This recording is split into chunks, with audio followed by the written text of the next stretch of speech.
በቅድሚያ ስለመጣችሁ በጣም እናመሰግናለን። እንግዲህ ወክማ እንደሚታወቀው በዓለም ላይ የሚሰራ ተቋም ነው። አንድ ወጣት ነበረ ጆርጅ ዊሊያም ይባላል። ወክማን ከማቋቋሙ በፊት የእንግሊዝ ወጣቶች ወደ ከተማይቱ ለንደን ይመጡ ነበር ስራ ፍለጋ። መነሻው ያ ነው። ሙያ የተለያየ የሙያ የአናጺነት፣ በልብስ ስፌት፣ በታይፕራይተር፣ ሌሎች ደግሞ በስፖርት ሁሉ ነገር ወጣቶችን እንዲህ ለማድረግ ያችን ነገር ይቀርባል። ይሄንን ቤት ተረከብን። የግርማዊ ቀዳማዊ ኃይለ ሥላሴ ይህንን ህንፃ ሲሰጧቸው ጃንሆይ መጥተው ወደዚህ መጥተው ይህንን ቤት ሰጡ። ከዛ በኋላ ይሄ ህንፃ ከመሰራቱ በፊት ግን ሙሉ ሜዳ ነበረ።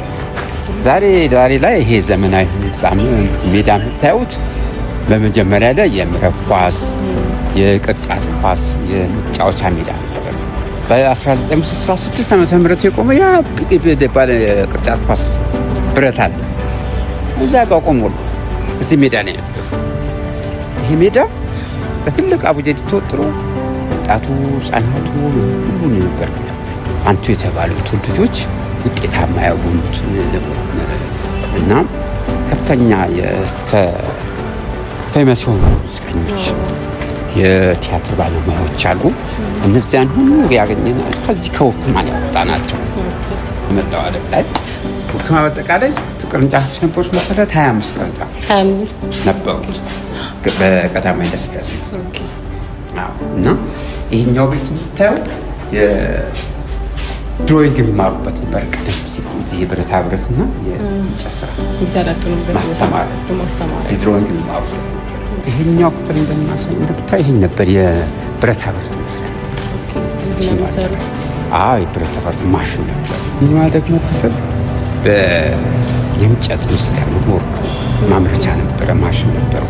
ያው ምንድነው እንደዚህ ወደ ሄድና ደግሞ የጠረጴዛ ቴኒስ ፕሮግራም የሚካሄድበት በአሁኑ ሰዓት የጂምናስቲክ ስፖርት የሚካሄድበት የኤሮቢክስ ፕሮግራም የሚካሄድበት አለዋዘቢ ማሽኖች የስፖርት መስሪያ ናቸው። እና ወክማ በዓለም ላይ ተሰራጭቶ በፈረንሳይ፣ በአሜሪካ፣ በተለያዩ ሀገራት ውስጥ ተሰራጭቶ ይገኛል። ዛሬም እንግዲህ እኛም እንግዲህ ላለፉት 75 ዓመታት እዚህ ውስጥ አገልግሎት የቆየ ተቋም ነው የኢትዮጵያ ወክማ። Every child deserves hope. Every young person deserves opportunity, and every dream deserves a chance. Together, let's empower the next generation and help them build a bright future.